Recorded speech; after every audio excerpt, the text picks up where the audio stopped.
സ്വാഗതം പ്രിയരെ. ഇന്ന് നമ്മുടെ ടാരോ റീഡിങ്ങിൽ ഞാനിപ്പോൾ ടാരോയോട് ചോദിക്കേണ്ടത് ഞാനെടുക്കേണ്ട ഏറ്റവും പ്രധാനപ്പെട്ട തീരുമാനം എന്താണെന്നുള്ളതാണ്.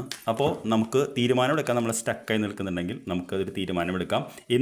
ഏതാണ് പ്രധാനപ്പെട്ട തീരുമാനം എന്നുള്ളതാണ്. ഇതാണ് നമ്മുടെ ഇപ്പോഴത്തെ അവസ്ഥയെങ്കിൽ നമ്മളിപ്പോൾ എടുക്കേണ്ട പ്രധാനപ്പെട്ട 2 കാര്യത്തിൽ നമുക്ക് തീരുമാനമെടുക്കണം. അങ്ങനെ എടുത്താൽ നമുക്ക് എന്ത് റിസൾട്ട് കിട്ടും എന്ന് നമുക്ക് നോക്കാം.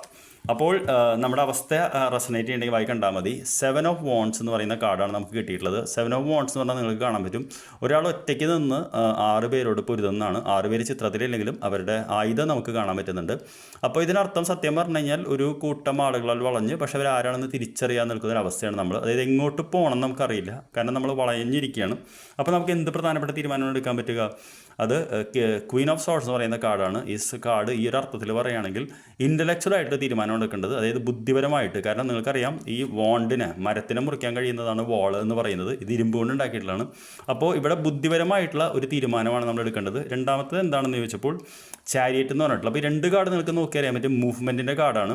അതായത് കൃത്യമായിട്ടുള്ള ഡയറക്ഷനോട് കൂടി മുന്നോട്ട് പോകുക എന്നുള്ളതാണ് ഈ കാർഡ് നയിക്കാനാണ് പറയുന്നത്. അപ്പോൾ നിങ്ങൾക്ക് കണ്ടറിയാൻ പറ്റും, 2 പോരാളികൾ തന്നെയാണ്. അപ്പോൾ ഇൻ്റലക്ച്വലായിട്ട് നമ്മുടെ ജീവിതത്തിൻ്റെ മുന്നോട്ട് പോകേണ്ട ഒരു പ്രധാനപ്പെട്ട തീരുമാനമാണ് എടുക്കേണ്ടത്.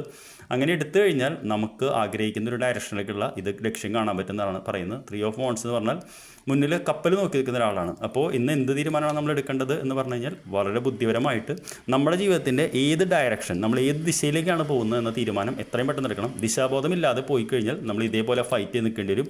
ദിശാബോധത്തോട് പോയി കഴിഞ്ഞാൽ നമ്മളൊരു കുന്നിൻ്റെ മുകളിലെത്തി നമ്മുടെ ഡെസ്റ്റിനേഷനിലേക്കുള്ള വാഹനത്തിൽ കയറി പോകാം. Good night.